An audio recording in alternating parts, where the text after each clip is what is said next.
ভাই কি ঘটনা ঘটলো? ভোলা লালমোহন 20 টাকার জন্য 18 জন আহত হলো। সেমনিক এক ঘটনা ভোলা লালমোহন ফরাজগঞ্জ 6 নং ওয়ার্ড ফ্রেশকাট বাজারে 20 টাকার জন্য 18 জন আহত হলো। চিনা নেই জানা নেই নাই কোনো সম্পর্ক। সেদিন মায়ের থেকে রেহাই পান্ন সাধারণ পাবলিকও। ঢাকা থেকে 2 জন মেহমান আসছে আমাদের ভোলা জেলায় ঘুরতে, ও মায়ের থেকে রক্ষা পাননি 2 জনে একজনও। দর্শক, সেদিনকে ফ্রেশকাট রিস্কালার সাথে কি ঘটনা ঘটছিল আমি তার মুখ থেকে শুনি। রিকশা ভাড়া 20 টাকা কম বেশি বাড়াবাড়ি নিয়ে দুই পক্ষের আহত প্রায় 18 জন। আমার ফুপার সাথে রিস্ক করা নিয়ে ঝগড়া লাগছিল, বুঝছেন? চেনা নেই জানা নেই, নেই কোনো আত্মীয়তার সম্পর্ক, তবুও মায়ের থেকে রক্ষা পায়নি পথচারীরাও। রিস্কালার সাথে আর কেউ ওখানের আরেকজনের সাথে আপনাদের সাথে কোনো আমাদের সাথে কোনো সম্পর্ক নেই। আমরা রুট দিয়ে যাই। মঙ্গলবার দুপুরে ভোলা লালমোহন নাঙ্গলখালী থেকে রিকশা চালিত ইউসুফ যাত্রী নিয়ে পেশকারহাট যায়। সে স্থানে যাত্রী নামলে 20 টাকা ভাড়া কম দেওয়ায় বাকবিতর্ক সৃষ্টি হয়। এক সময় হাতাহাতি শুরু হয়।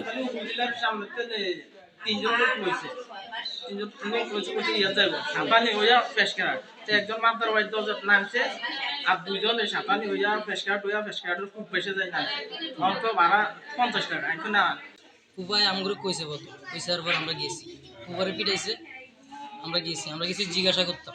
ওই পোলা আবার আমগুর উপরে রড আসিল, চুলার ভিতরে একটা রড আসিল, রড দিয়ে আমার ইটা বাসে বাড়ি দিছে, আমার চাস্তো ভাইয়ের হাত পাশে হাতের ইটা বাসে বাড়ি দিছে। মানে মুরব্বীকে সামনেই, মুরব্বীরা অগরে ধরে না, অগরে ধরাধরি সিস্টেম নাই, আমগুরে উড়া দূরা বাইরে আইতাছে রড, আমার ইটা বাসে বাড়ি দিছে। রিকশা চালিত ইউসুফ চলে এসে তার শ্বশুর বাড়ির সবাইকে বললে তারা আবার সে স্থানে যায়। নতুন করে ঝগড়া হয় এলাকাবাসীদের সাথে। গুরুতর আহত হয় প্রায় 18 থেকে 20 জন। 8 জন। কি হয়েছে? মাথা ফাটছে আবার গরম লোহা দিয়ে বাড়ি দিছে। সেদিনকে সিগারেট খেয়ে 2 যুবক রাস্তা দিয়ে হেঁটে যাইতেছিল, তারাও রক্ষা পাননি এই মারপিটের থেকে।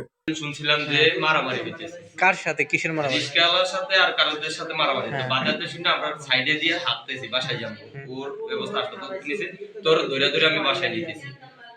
তারপরে কি করলো, এদিক থেকে কোন যাইতেছে, এই দিক দিয়ে হইতেছে মারামারি। ওরা বিপক্ষ লোক ওরে ফটপিটা টান দিয়া মাঝখানে নিয়া ওরে একদম সে পিটাইলো।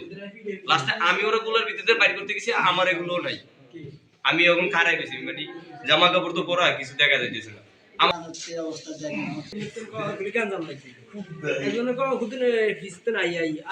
আমি আবার বাড়ির দিকে জানতেছি, এই আমার সাইকেলটা পিছন ধইরা আমার রান পাশে একটা বাড়ি দিছে, মাথা পাশে বাড়ি দিছে। মানে কারো চিনেনও নাই, মারামারির সাথে কোনো সংশ্লিষ্ট কোনো ব্যক্তিও না? কিছু জানি আপনার কি ক্ষতি হয়েছে? আমার মাথা ফাটা হয়েছে আর আমার এই যে রান একটা বাড়ি দিছে। আচ্ছা, কারা বাড়ি দিছে ওনাদের?